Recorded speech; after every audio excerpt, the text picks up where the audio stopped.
Good to go? All right.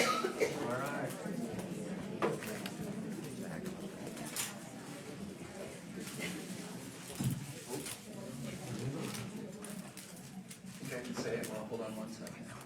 Hold on, I'll move it down. Good afternoon, everyone.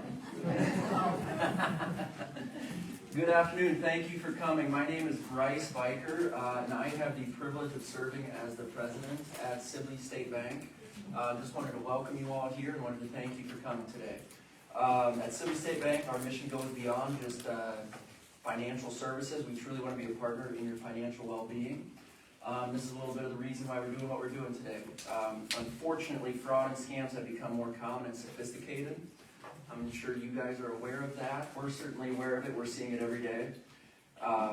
They affect people in every community, and unfortunately, too often, they target those who have worked a lifetime to build that wealth. We want to know that we take your security important. We take it serious, and it's something we're monitoring every day. But we want to try to stay one step ahead of these fraudsters, but protecting our community, it's a partnership. And education is one of the most powerful tools we can share. So it says a lot that you're here today. We want you to learn. We want to empower you and give you the tools that you need to be that partnership with us and kind of fight those fraudsters with us. Help Jess and Scott out over here. So they get to see it every day and they get to work with it. With that, like I said, I'm going to introduce Scott here. Jess is going to help us out with the Q&A at the end. Scott has a presentation he's put together here. Scott's been with Sibley State a little over 5 years, correct? And Jess has been with Sibley State coming up on 14 years.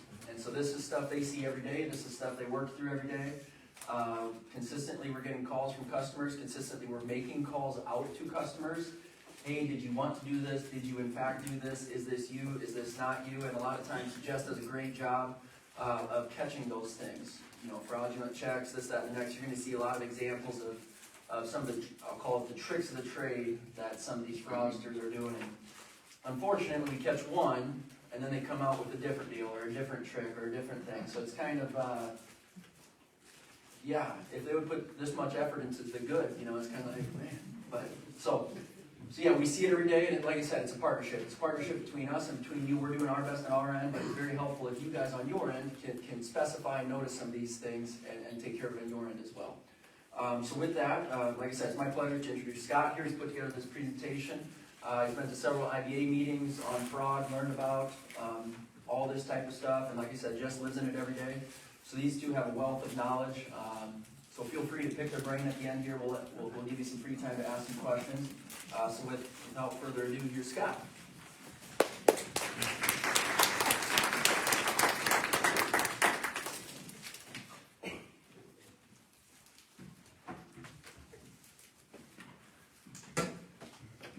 Alrighty, good afternoon, everyone.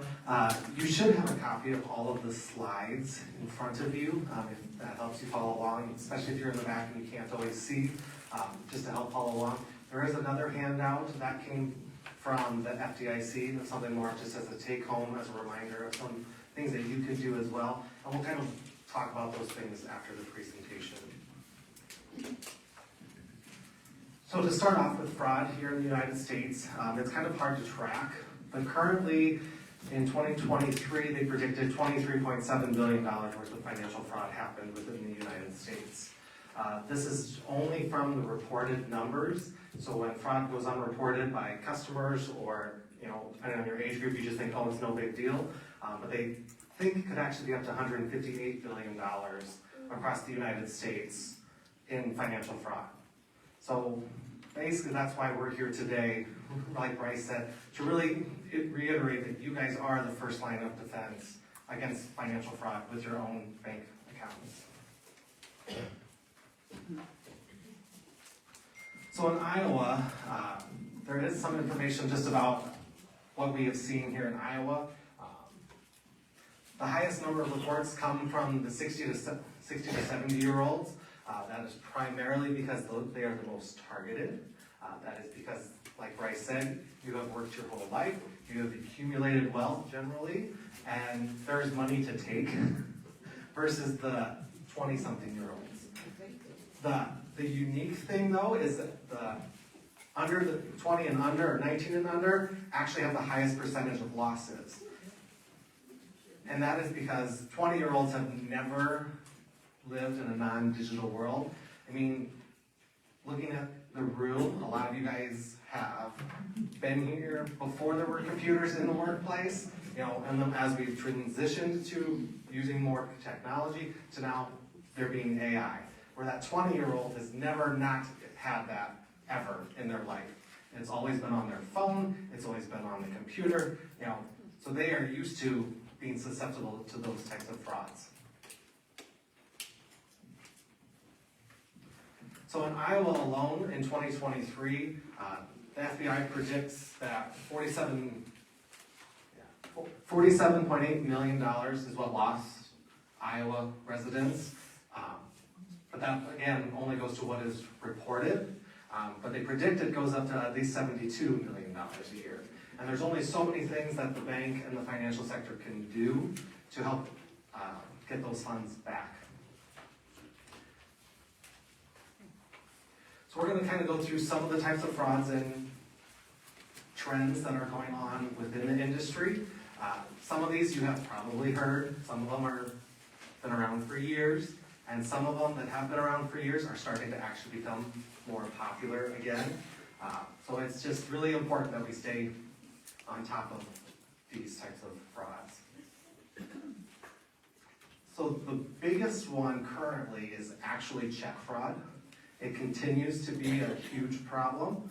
And we'll actually talk a little bit more in depth into that one as more specifically, because we have had customers specifically at Sibley State Bank that have been more impacted versus some of these other ones that aren't necessarily directed at Sibley, but as the banking industry across our organization as a whole.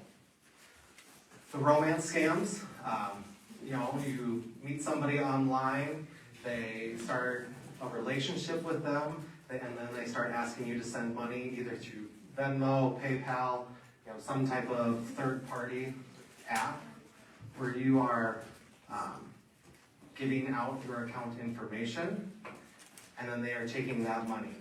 In that instance, it becomes very hard for the bank to be able to step in to get those funds back because you have given out that information, and now it's went to a third party. Now, in that instance, we will obviously, in all of these instances actually, if you do feel that you're ever susceptible to fraud, we will go ahead and close your account and reopen a new one. But it's just, it does take time before you realize that you are susceptible to fraud. The government imposter scams, I mean, those continue to be prevalent. You get a call from the IRS, you get a letter in the mail from the IRS saying, demanding that you owe this much money to the government. And in that specific instance, you really need to just call your tax accountant and just ask what they recommend. If it is truly legitimate, your tax accountant will more than likely be able to help you with that. With the fake distress calls, this is considered the grandparents scam. I know there's lots of people in the room that probably have grandchildren. You get a phone call that it sounds like your grandson or granddaughter, and they are in jail and they are in desperate need of money for bail. The person on the phone normally is very adamant that you need to go get the funds and go get them now. Otherwise, they would be a harsher sentence or something else could significantly happen to them. This one I always like to joke a little bit with my grandparents, because yes, my grandparents did love me, but if they found out that it would cost more money to get me out of jail, on a weekend, overnight, I can hear my grandpa saying, he can just wait till Monday, he'll be fine. So, and that's not just saying that there are cases, you know, where you might actually do have your grandchild is in that situation, but it is best to verify that information. Call the jail directly. If they're not willing to give out that information to you, more than likely it is a scam. When you come to the bank, and we've had instances, and I've had some great aunts and uncles that have almost fallen victim to this as well, when you come to the bank to come get that cash, that is why we are asking those questions. Well, what are you going to use these funds for? Who are you giving these funds to? Now, if you're just coming to the bank to get $20,000 cash and you're gonna go meet with somebody who you don't know as bail money, to us, that doesn't sound legit. It's not legitimate. That's not how that process works. So we truly do care with what you guys do with what your funds are going for that type of situation. And because when you come get the cash and you give it out, you're out. We cannot do anything for it because you came and got the cash for it. So just something to kind of keep in mind. The payment apps, using Venmo, PayPal, again, those continue to be more prevalent, especially amongst the younger generation, just because they tend to not want to use cash. But fraudsters are starting to be able to not be traced as easily through the payment apps, so that way they get away with it. And once again, once money has been sent to PayPal, the bank can only do so much on our end, and PayPal doesn't want to work with the bank. The other one that still is popular is the gift cards. You go to Home Depot, you go to Walmart, you go to Target, you go buy gift cards because you got a phone call from somebody saying that you need we'll just use for bail money, again, for the grandkid. You go buy those gift cards. On the back of every gift card, there's a digit number, like a 10-digit, 12-digit number, and you give out that number to the fraudsters, and they take the money off the gift card. So on the bank side, we cannot put a stop payment on those cards because you legally purchased them from those businesses.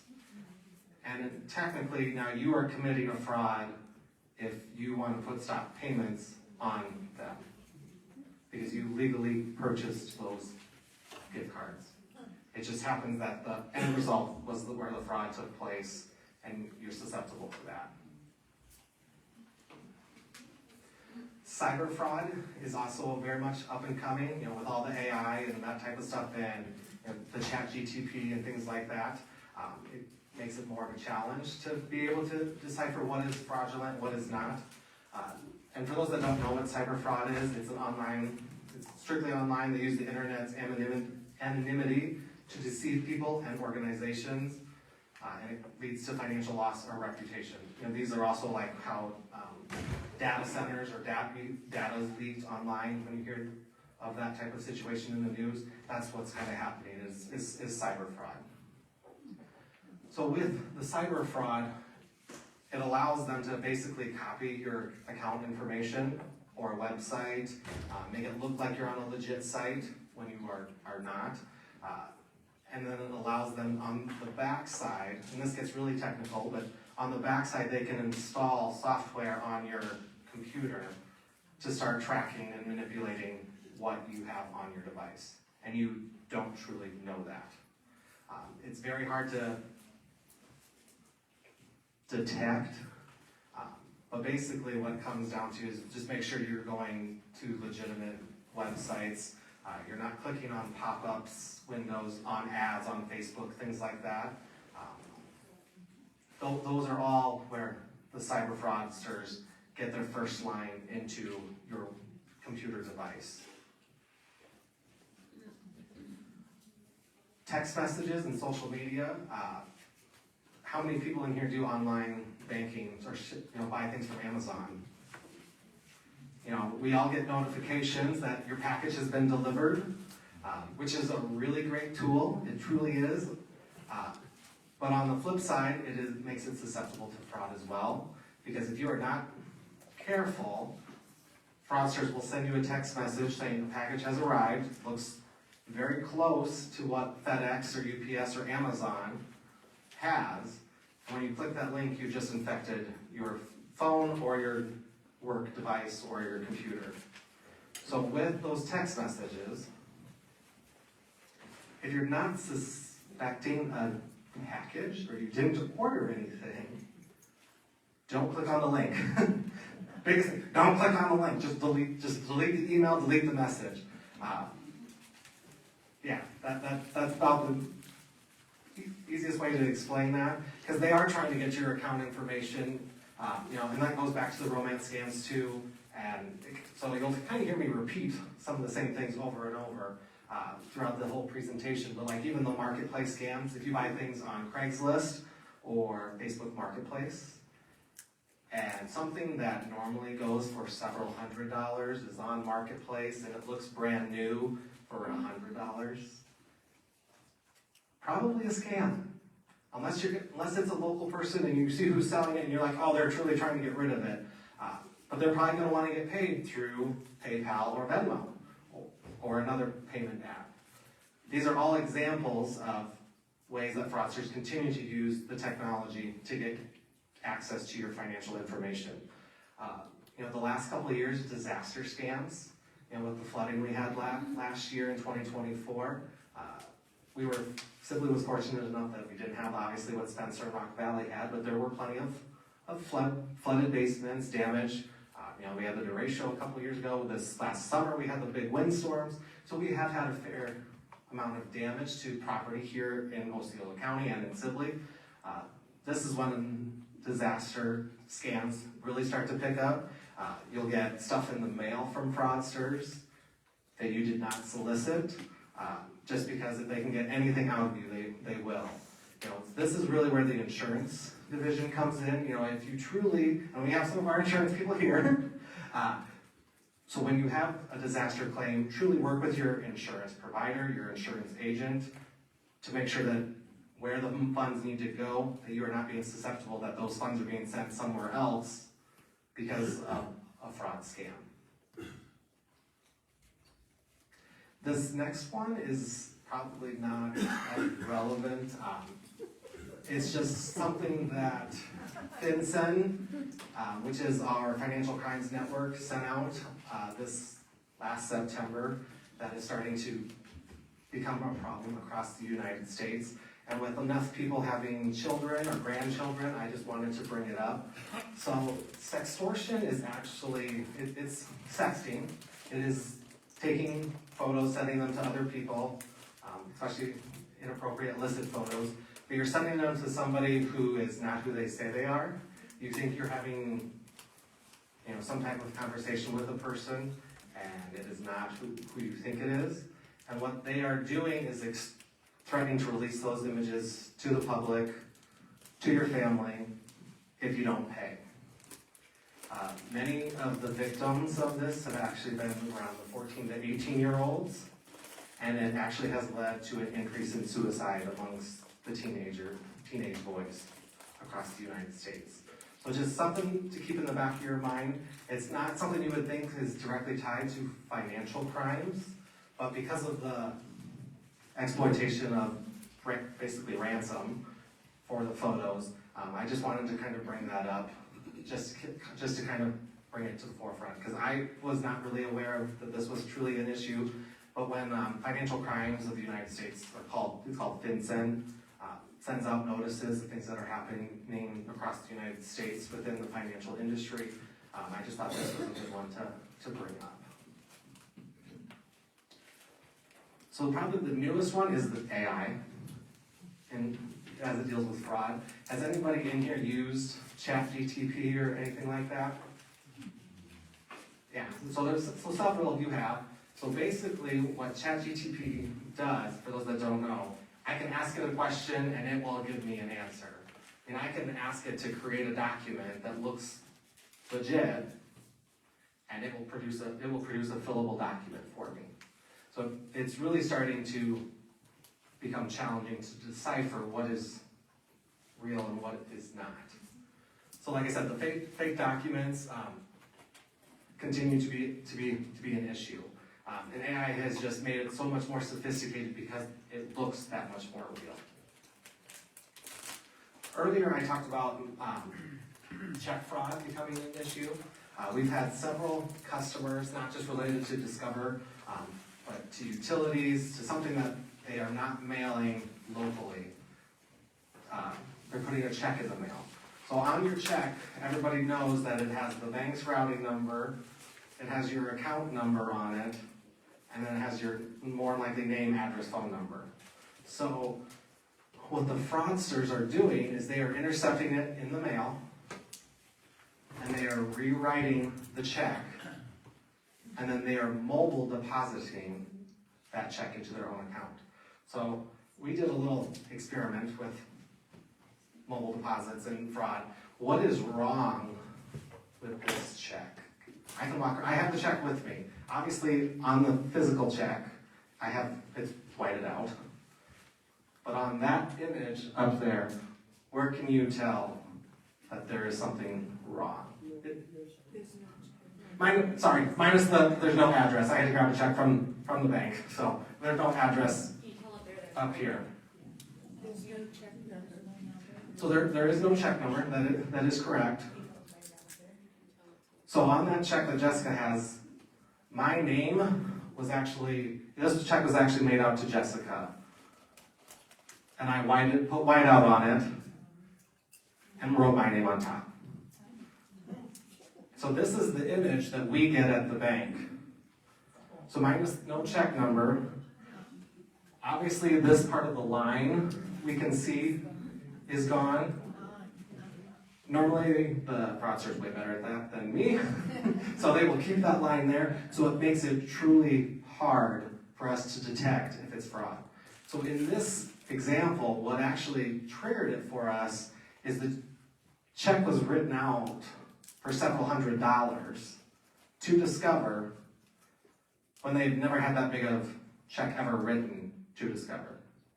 So our system can detect, like, this, it'll pop up to Jessica as, well, this is kind of the unique number, is this legit? You know, if you're only writing checks to Discover or to the city for $50 a month, and then all of a sudden there's a $1,500 check that's coming through, our system's gonna flag it or question it, and then you'll probably get a phone call from Jessica asking, hey, did you write a check out to XYZ place for this dollar amount? And if you say yes, okay, no problem. When it becomes no, that's when we'll reject the check. We'll begin to put in a fraud claim, and we'll get started that way. So that is why, with actual checks, we are recommending you truly don't actually keep all your money in a checking account. If you don't have a savings account, or take out CDs, or use money market accounts, we would strongly recommend that you actually start doing that. If you keep all of your funds in the checking account, as I said, your checks that go out in the mail have your account number on them. It gives the fraudster access to your money if they get a hold of that. Generally, your money market account, your CDs, your savings account numbers, those numbers never get put anywhere. You know, you can't come get a check for your savings account.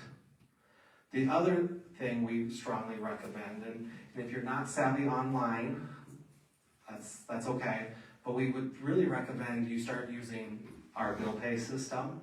So what bill pay does is, rather than you writing out a check and putting it in the mail, on our mobile app or the online banking platform, you would put in the information of, oh, I'm mailing a check to Sibley State Bank, here's the address, here's the dollar amount, here's the date I want to send it, and our system will generate that check for you, and it will mail it to that destination. But on the bill pay check, does not have your account number. It will tell you when the check clears, but it does not give your account number out.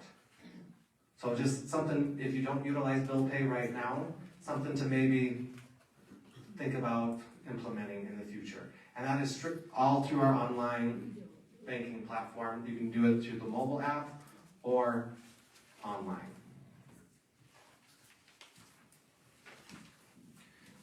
So now we're going to kind of go through some more tips beyond opening checking and savings accounts to protect yourself. You know, Iowa Bankers really is pushing that you should create like a password or passphrase with family members when you're discussing financial things. So that way you can use that phrase amongst each other, knowing that they're legit, especially if it's something really, really important. And the other thing that they're really telling us, and from what I have gathered, when someone has been susceptible to fraud, they felt that something was up from the beginning, but they felt that it was important to still finish it. So So trust your gut, trust your instinct. If it truly is too good to be true, it probably is, probably too good. So I would truly recommend, in the event that you're getting a phone call from the bank saying, oh, your account's been hacked and you don't recognize the bank phone number, or you don't recognize the person who you're talking to, hang up on them, call the bank directly. If you are not a customer of Sibley State Bank, this would apply to any of the banks in the region. Make sure you have that relationship with the bank. You know, that you have someone that you can call and say, well, I got a phone call or a text message or an email from you guys saying my account was hacked and they wanted my account information. We never ask for your account information. We already have it. We don't need to ask you for it. We already have your account information. So in those cases, I truly recommend hang up, give that entity that they're claiming to be, call them directly. You know, 2 weeks ago, actually, the Sioux County Sheriff's Office had a problem with people impersonating the sheriff's office, saying they were coming to arrest people that did not show up for jury duty. And it's got pretty serious. They got very heated conversations. So I know we live in a smaller county, so in the event that that truly happens and you did miss jury duty, I'm guessing the courthouse probably knows who you are, and they're probably just gonna call you, saying, hey, did you forget? Or, you know, I'm gonna put you on for next month or something. But it's truly important to just always trust but verify, making sure that who you are talking to, especially when you don't recognize the number, that it is a legit claim. The content we put online, you know, millennials love putting everything online about their lives. Gen Zers are even worse, and Gen Alpha won't know any different. I mean, they'll probably have a camera eventually just flying around floating with them and show them everything. But limiting what you put online, that's also a way fraudsters can see, like, oh, this is what you like to do, this is your family, because passwords tend to reflect things that you like to do. So it gives them a focal point to begin to try and get access to those passwords. Adding a trusted individual to your bank accounts, this would be really recommended for any widows. If you have children living in the area or have a child that you feel that would act in your best interest, I would truly recommend probably adding them to your primary accounts, just so when there is an event where we do feel that fraud has become susceptible, we can call someone in the event that you are unable to. Or if you don't understand what's going on, we have another individual who we can reach out to try and help explain it to that person. Because it just becomes really difficult for us if you are on account as a sole owner and you are having continual fraud cases, and we have to keep opening new accounts because you're not understanding that, hey, this site is not legit, but you think it is. So it's just another way to protect your best interest. I mean, for most people in the room, you've worked very hard for the money that you have. Why would we want it to just disappear? I would think most people would want something in return for their money if it's going to disappear, or either if it's going to be a week-long trip or whatever, hopefully, you know, that type of thing. Which is something that we truly do recommend. The other thing I do want to point out is if you are an avid traveler and you access your bank accounts while abroad or away, you really should be doing that on your mobile device and not on a computer. Your phone is more secure than a laptop. The other thing is you should never be doing it on public Wi-Fi. So if you are going to the library or coming to the hospital or even into the bank and wanting to connect to public Wi-Fi, because quite a few businesses anymore have a public Wi-Fi access point, you really shouldn't be accessing your online information through those channels. It should be through your at-home router or through your own personal device, not connected to Wi-Fi. Because your phone is just that much more secure than a laptop. So social engineering is when the scammers manipulate their victims. It doesn't matter what type of scam, as I've said, I'm kind of repeating myself, but they are going to give you a sense of urgency that they truly need. They need the funds now. We got to go do this. Bank Midwest over in Spirit Lake actually just had a blog post about a financial scam that cost a couple, I think, $40,000, and they were on the phone with the fraudster for 9 hours. And nowhere in that did they think that this was a scam. I'm going to tell you, it was a scam. Hindsight 2020. If you're on the phone that long with anyone, it probably is a scam, unless you actually initiated the call to some customer support thing and they're passing it all over the place. But it's vital to, like I said, when it's your gut instinct tells you that this doesn't seem right, hang up the phone, exit out of the computer, shut down the computer, and give us a call directly, especially, everybody write this down, if you gave out your account information. If they asked for your account information and now all of a sudden you think that it is fraud, you need to let us know. If you gave out your debit card information, on the back of a debit card, regardless of what bank you're at, there's always a phone number. Obviously the Sibley State Bank debit card you'll be calling our fraud department to shut off your debit card, things like that. But every bank has those types of capabilities. With Sibley State Bank as well, you can also shut off your debit card in the mobile app yourself. So if you feel that you've been defrauded, you can shut the card off, we can investigate, and then go from there. And either order you a new debit card or we can turn the card back on.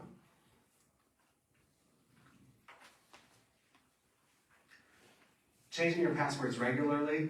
I know I get tired of having to constantly change passwords, but it is a necessity.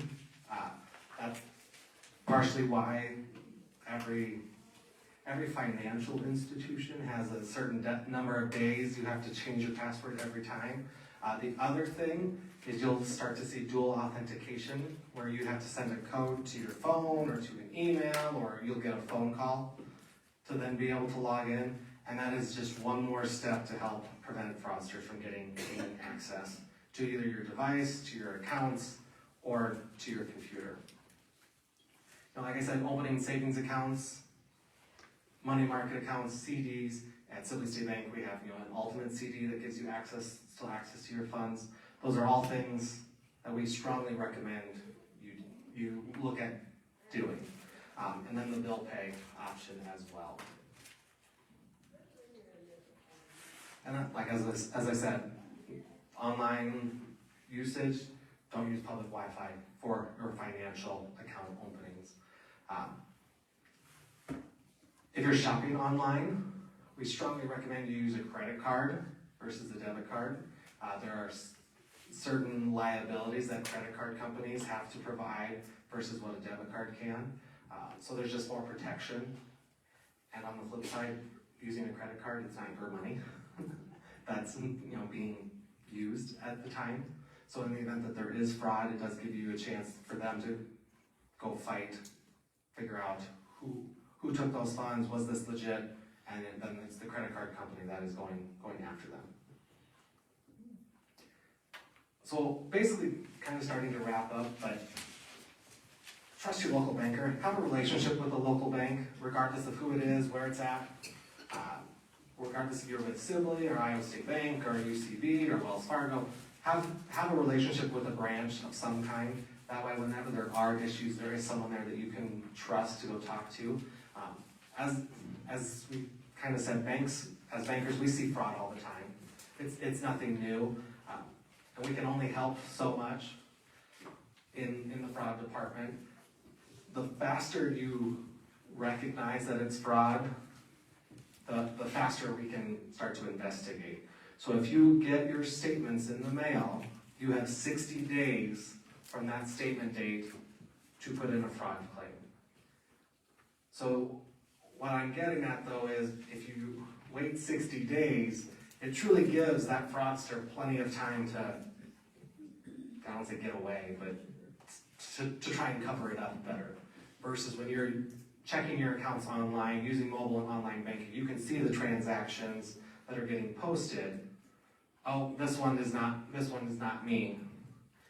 You call and talk to Jessica, and she starts to begin a fraud claim to see what's going on there. And that's why we really just urge the sense of urgency behind it. You need to let us know ASAP. Don't wait 60 days after you get your statements. Saying, oh yep, I didn't write that check, but I didn't think it was that big a deal. Well, if you have the funds in your account and you wrote the check, or you thought you wrote the check, and it looks okay, we're gonna let it go through. We would prefer to put a stop payment on a check before it, so it stops the funds from leaving your account. But that's why we truly recommend that you, as soon as you detect fraud, or you think on your end that there was fraud, that you should try and report it to the bank. So this one is just more about information, sites that you can go to educate yourself more on other types of fraud. The FDIC, the CFPB are all financial institutions within the U.S. Treasury that all have resources for determining fraud, things to watch for regarding fraud. That's what one of those handouts, it would be this one. This came from the FDIC. I just added our bank logo on it to make it a little fancier. But those are great take-home things just to review. And then again, here are the websites if you want to look more into other different types of fraud. And then it's just good resources to have. On Sibley State Bank's website, we do have some more lists of resources available for phishing, for identity protection, for mobile security, things like that, on how to make sure your devices are secure. If they're not, how to make them that way. And these are all on our website. So that is all I have for you guys. We're going to open it up to questions. Before we even started though, we did have a question just as we were eating lunch, and I kind of just want to bring that up, and it's regarding the Social Security login.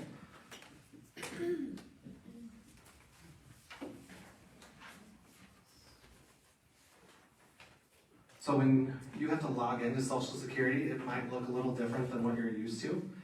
This is normal. Now, if you are having to log into any type of U.S. government website, you will want this login with login.gov.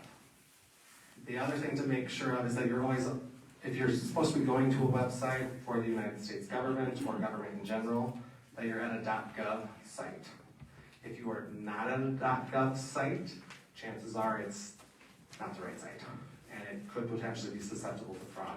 The reason that they are doing this now is because it's a dual authentication purpose. You do have to put in more information. Once you have that account set up, though, I have to do this all the time for the USDA, Farm Service Agency, all of those. Once you have it set up, then it's just your name, login, and then they'll send you a code for dual authentication purposes. So I just wanted to bring that one up because that was a question while we were sitting there eating lunch, and I figured I could bring it up here quick. So I will open it up to questions.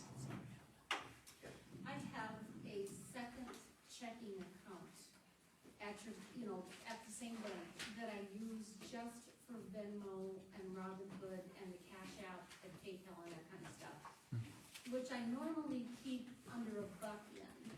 If someone would try to fraud into there, let's say for $100, is your bank and Jessica misses it as fraud, is your bank required to pull that $100 out of my other checking account to cover that?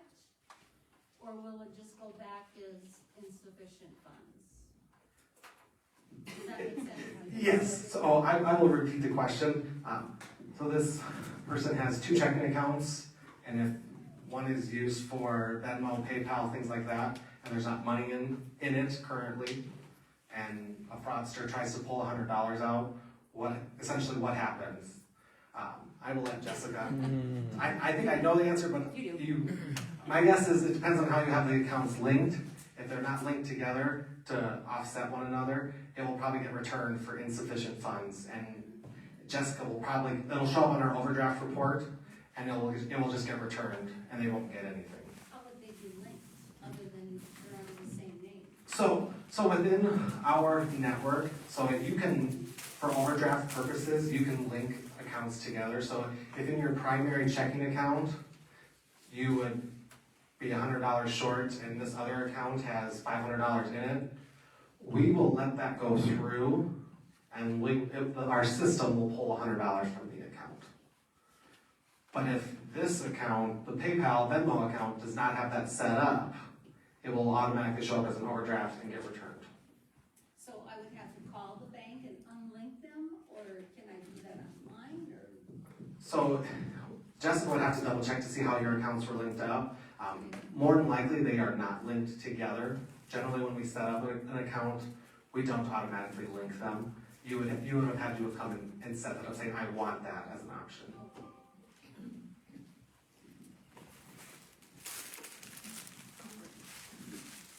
And we do have some prizes if you do ask questions. Prizes So. for question and answers. I have another question. When I log in, sometimes it asks me for a PIN that it will send to my phone, and sometimes it doesn't. I have called and say, can it always ask me for a PIN, but it still doesn't? How can I fix that? Because I always want a PIN. Right. So the question was, she wants to know when she logs in, if they can send her a PIN every time she logs in just to verify her. Once you're on your computer, your phone, whatever it is, say you're on your computer, you log in, it sends you a code. That's verifying your device. Once you go from your computer to your phone or to somebody else's computer, it's gonna send you another code because you're on a different device. But if you're on the same computer. Every once in a while, it's just gonna send you a code just to make sure, to verify that it is you. But it's verified at the very first time, so after a while, it's gonna be like, yep, it's you. But then randomly, it'll be like, oh, here, let's verify just to make sure it is you still. But you verified that device initially with that very first time. But once you switch to another computer and then come back, it's gonna keep sending you a PIN if you keep switching devices.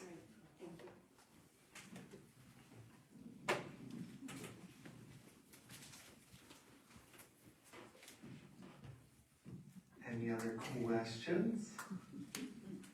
This isn't a question but a comment. Pam and I have gone to real estate classes lately where they've addressed real estate fraud. And it happened in Emmett County where someone thought they bought farm ground. And the real owner lived out of state, I wanna say in Colorado. So when the new owner was putting up a fence or taking it down, the original owner came home and he said, what are you doing? And the guy said, well, I bought this. He said, no, you didn't. This is my ground. But the scammers are getting so tricky, with notary and everything. Well, wiring too. You want to mention wiring? So I'm guessing some of that has to probably do with the wiring fees. They, money got wired somewhere. I'm sorry, that's how money got sent through wires. So when you send a wire at the bank, we are going to ask probably 25 questions about where is it going? Why are you buying it? Who did you buy this from? Have you bought from them before? What bank is it getting sent to? How did you verify this information? And that is primarily because on a wire, once the funds have been sent, you can't get them back. You are out of luck. They said it went to that person and then it probably ended up in another country. Yep, exactly. They can even have like fake GPS where it looks like the moving van is going to the East Coast, it's actually going to the West Coast, and once it hits Florida, then it's transferred to another country. Yep. I see that. And as far as the real estate, I think the one that thought he bought that ground, just out of I don't know if it's done, but, lots of money. Yes. So because we live in small town, I always think we're safe. So like, how often do you see it at Sibley State Bank? Like, every day you see fraud, or you see once in a while? I'd say at least weekly. I wouldn't say every single day, but there's something probably weekly. It goes in spurts. Usually, like if we have one check fraud, it seems like there's 2 or 3 following right after it. And then there'll be a break for a while. Well, then all of a sudden, you know the holidays are coming. So you have your debit card fraud of like, there's times I can have probably 5 or 6 a day, but then I can also go weeks without any. But it seems like it goes in like threes. The check one, I think we had 1, and then we had 2 or 3 right after that, within the same week or 2. So just because we live in a small town, I mean, we trust everybody. But you have to trust your gut. If it's too good to be true, just call us. Jessica's very good about talking people out of things. So we trust your gut, or give us a call and we'll talk you out of it. And on top of all that, there's one example, when you're wanting to send or receive money, always be doing it verbally as well, confirmed rather than through email. For example, I was talking with a banker, and their bank, they were working with the local fire department, and they needed a new fire engine. Okay, so there were 3 parties involved. There was the bank, the fire department, and then the maker of that said fire engine. Well, they were exchanging emails, here's the wiring instructions, yes, these are the wiring instructions, this is where we're going to send I think it was like $400,000 for this fire engine. And it was all confirmed through emails, but there was a fraudster that was able to get in there, basically hijack that email, reply, and send his wiring instructions instead of the true wiring instructions. So no one was really at fault. The bank wasn't at fault. The fire department wasn't at fault. The producer wasn't at fault. But somehow, some way now, well, we know how, this $400,000, instead of going somewhere, wherever it was supposed to go, went down. I think it ended up in Florida. Just like that. And once that money's gone, it's gone. So that's why I kind of say be careful emailing that sensitive information or texting that sensitive information. A lot of times it is best to call over the phone and give that information verbally and make sure, again, you're confirming and giving all those details and confirming this, confirming that, just like Scott mentioned. So there's one thing I wanted to add. If I could comment on that's a great example. And I had that happen to me personally. It was a work issue, but I was dealing with an individual who did not have a work email. And someone had access to that person's computer, but they didn't steal anything. They were just monitoring the back and forth emails. And all of a sudden I got an email that said, "Hey Dawn, I never heard back from you about this. Do you want to type in what I gave you for a routing and account number to confirm that it's what I have?" Oh, no kidding. And well, I knew the transaction was completed. I called that person up and he's like, "What are you talking about? I didn't send you that. It's not in my sent items. It was a third party." But it was really creepy because they're like, "Hey Dawn." Yeah. And they talked to me on that email just like that individual did because they were monitoring that whole back and forth trail to see if they could get account numbers to take money. So it was scary when it's so personal like that because they use your name. Freaky. So the biggest takeaway we truly want you guys to have from this is that it's not to scare you and say that the world and online is this big scary place, but it's just to be. It is. It's more just about recognizing that there are fraudsters out there. They continue to be out there. As technology has evolved, they become more sophisticated, and just to truly do your due diligence. If when you're shopping online, making sure you're at reputable, sites. Or and if it's a local business that has a website that you know who you're doing business truly with. Is it safe to give your credit card number over the phone, like a cell phone versus a corded phone, or does that make a difference? I never really knew. For a cell phone versus a corded phone, the question was about giving your credit card information. As far as I'm aware, it doesn't matter to give out your credit card information. If you're paying for something and they ask for that over the phone, it doesn't matter if it's a landline or on your cell phone.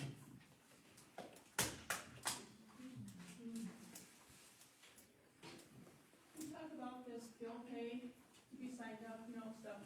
Is there a difference between the bill pay or if you have, like your, like Wyatt and your Sid bill? So is it okay to still have them take it out of your account or is it better to do the bill pay? Yeah, so to explain a little bit more with bill pay. So when you submit things to bill pay, so like Alliant Energy, it will tell you whether or not they're going to print a physical check or if it's going to be electronically taken out. Either way is both secure. It doesn't really matter, but it depends on the vendor. Your larger businesses will probably have that set up with our bill pay vendor. So rather than sending a check, it will be what's called ACH, so it's automatically sent. You don't really get to pick which way it goes. It's more based on what that vendor has on their side with our bill pay vendor. Either way is still secure. And when you do that online, it does tell you if a check's been mailed or if it's been automatically deposited or withdrawn. We also recommend, like, I'm just gonna say the city of Sibley. If you can set up with them to have them automatically take it out of your account every month, instead of you sending a check to them, we recommend that too. Because then your account number is not out there, it's not floating in the mail, your bill's getting paid, the check's not getting lost in the mail. They automatically take it out. A lot of businesses do that now. They will recommend, hey, we'll automatically take it out of your account every month for you. You don't have to pay us, you don't have to go online. We do recommend that too, compared to writing a check and mailing it.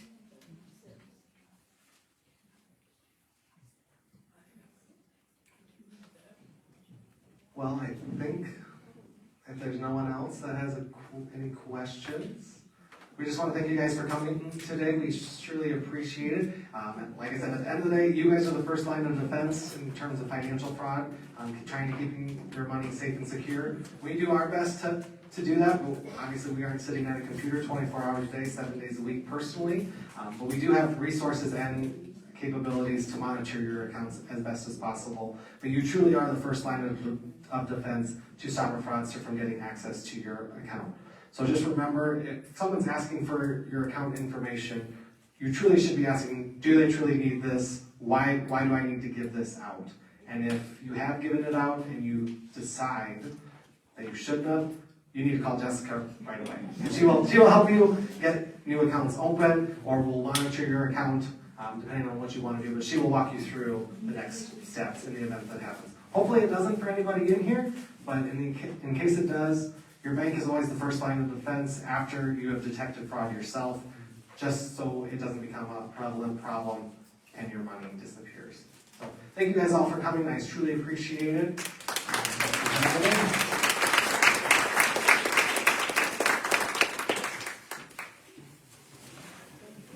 I do have a couple more handouts up here in the front.